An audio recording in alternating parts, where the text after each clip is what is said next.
Good afternoon on what is a warm, grey and cloudy day. It is Friday the 17th of May and I'm in the reading nook with a nice hot cup of tea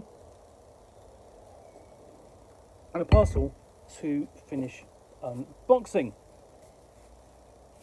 And what I have pulled out of here already is Sherlock by Gaslight, which is a supplement for Baker Street Role-Playing in the World of Sherlock Holmes. What I have here is Baker Street Casebook 2, Role-Playing in the World of Sherlock Holmes, Missions from Mycroft. So, Mycroft Holmes needs your help. Sherlock's older, smarter brother needs your help. This casebook features 8 adventures of the utmost importance, with cases written by DeForrest, Jessica Geyer, Melissa Petit Millar, Tom Welch, and Bryce Whitacre. The investigators have the work cut out for them. Can they solve these mysteries? Can they save the Queen? This volume requires the Baker Street Role-Playing in the World of Sherlock Holmes core rulebook to use. Grateful acknowledgement to the Conan Doyle estate, limited for permission to use the Sherlock Holmes characters created by the late Sir Arthur Conan Doyle. And this is from Fearlight. So, there is Sherlock Holmes is one of those signature figures of the late Victorian age, the late 19th century, and as well as appearing in his own novels and short stories, of course appeared on stage and then later on screen, and lots of other pastiches and so on. In gaming, a little bit of a potted history.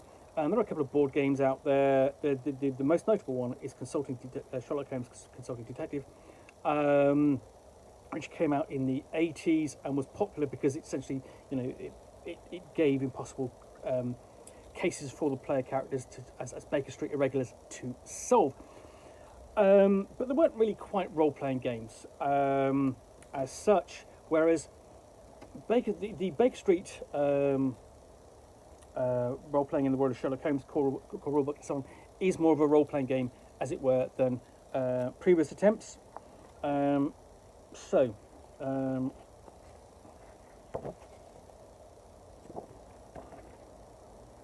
in this case, essentially, we have a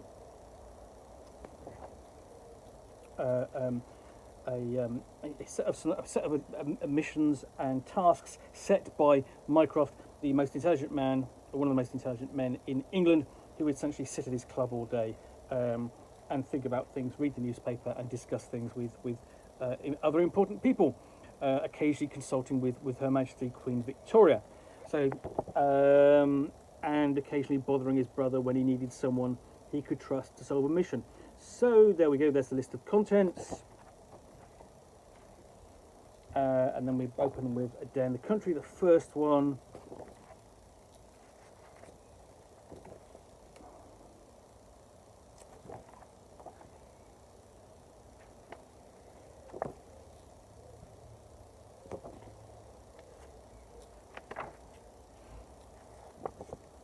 I'm fascinated by Sherlock Holmes, by the stories myself and the films, and also the radio adaptations. I'm a big fan of the radio adaptations, but these are organised. But I have a kind of issue. I mean, I've stated before that I don't like seeing Sherlock Holmes turn up in gaming, particularly because ultimately he's so intelligent he'll solve the problem for the player characters. So I'm not a huge fan of him turning up in a Cathedral by Gaslight, for example. Whereas, with a dedicated role-playing game dedicated to him, I don't have the issue, because it's all about him, not about him in a setting where,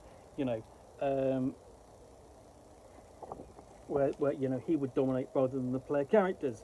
But the problem for the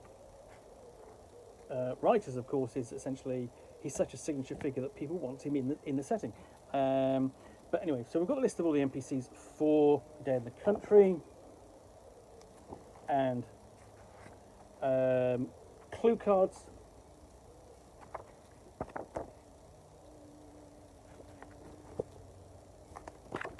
and even more clue cards. So, those are ready to be copied out. We've got Adventure of the Empty Warehouse.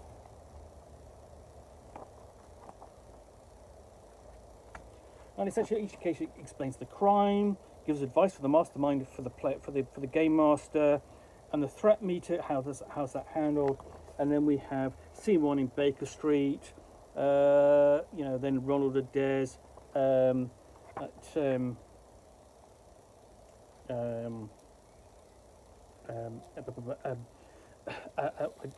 study, which automatically references essentially the return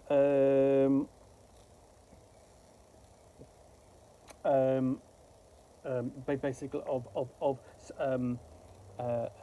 Sherlock Holmes after the encounter at Rackenback Falls with Moriarty, and finds Moriarty's number 2, Colonel Sebastian Moran. Here we go, full stats for him. Hunting the streets of London, including Sherlock Holmes. And that story ends very nicely with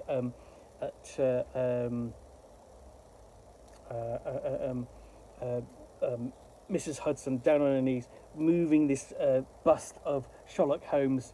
So we've got his profile moving back and forth in through the window, which Sebastian Moran takes a shot at. So I think these are kind of pastiches of existing stories. So instead of you've got here the Peruvian vampire, which is a bit of a misdirection, because I think it's the story itself is the Sussex vampire.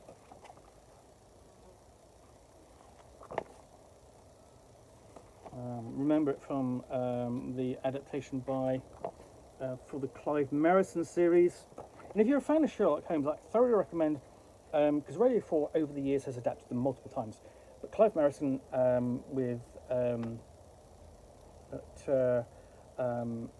has performed all of the stories, all of the official ones, and he's done some absolutely fantastic pastiches.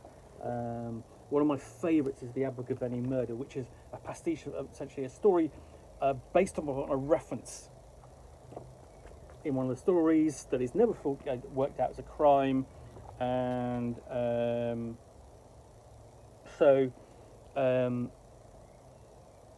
it's great two-handed. It's one of those ones where you just have Holmes and Watson in their study, boring day, and then a man turns up at the door, knocks, and says, "Doctor," and falls dead on the floor.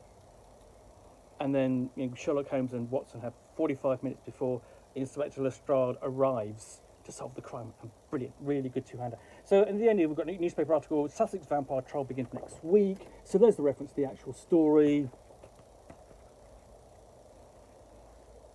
Submarine blueprints, I think that's going to be a reference to basically, again, this is the Bruce Partington plans. So these are adaptations. I didn't see that, of course. So if I go back, it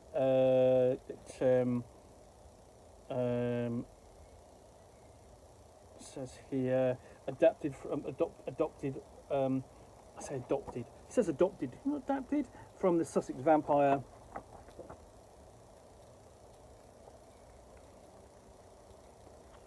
Yeah, this is basically the theft of submarine blueprints,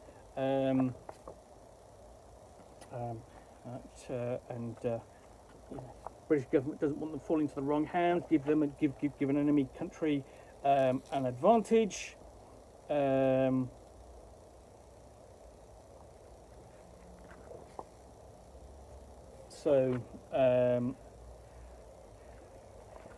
Wants to get those back. So we've got another one.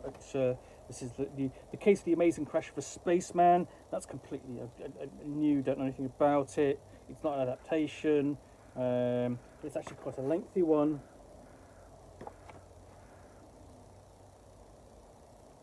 Here we've got the NPCs. Of course, the clue cards. And then we've got the Indian imposter.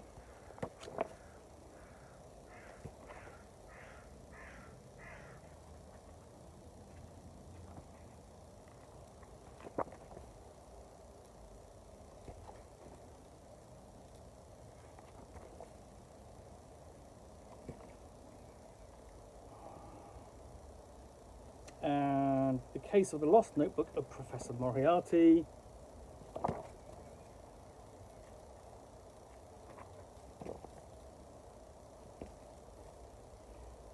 So this is the sort of thing that will interest both fans of Sherlock Holmes and role players who are, you know, as well. So there's, you know, there's a little bit of crossover there. And then we've got the handouts at the end.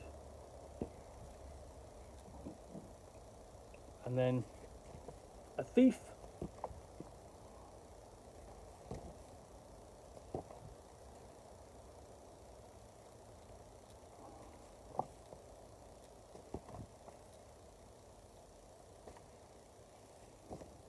Even an entry for the Pissed Foxhound.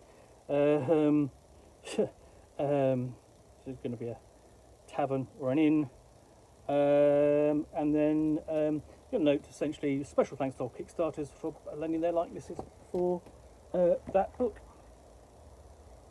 So yeah, that is the Baker Street Casebook number 2, published by Fearlight. Interesting. I'm going to look at this at some point if I do a review of the core book. In the meantime, thanks for watching another unboxing in Nook. If you enjoyed this, then please do click on the like button down below. And of course, if you've got any comments or feedback, I do appreciate you taking the time to post those. And lastly, if you want to be alerted to get more unboxings of the Nook, where you'll see me out here with a package containing a book or game which I'll unbox and chat about to the best extent of my knowledge for roughly 10 minutes or so, all of course accompanied by a nice hot cup of tea. Then please do click on the subscribe button down below. Thanks again for watching another unboxing in the Nook, and we'll be back again soon with another one. Bye for now.